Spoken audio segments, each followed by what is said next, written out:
Guys, let's talk tips, let's talk air quality, and this is actually maintenance, it's not so much a tip.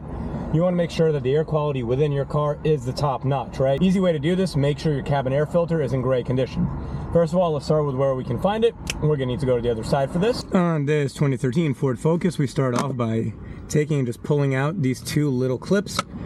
Once we do that, this little cover comes off. Cabin air filter will actually be in here. All right, here we're gonna use the AT15 hex. There he is. There's these two tabs right here.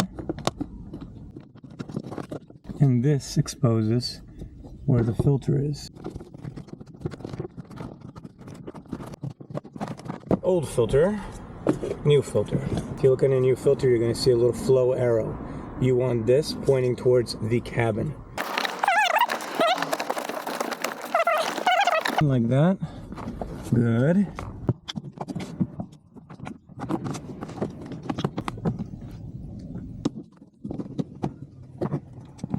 We have line up with these yellow tabs sticking out. Feed it onto the tabs. And remember these little guys, snap, snap.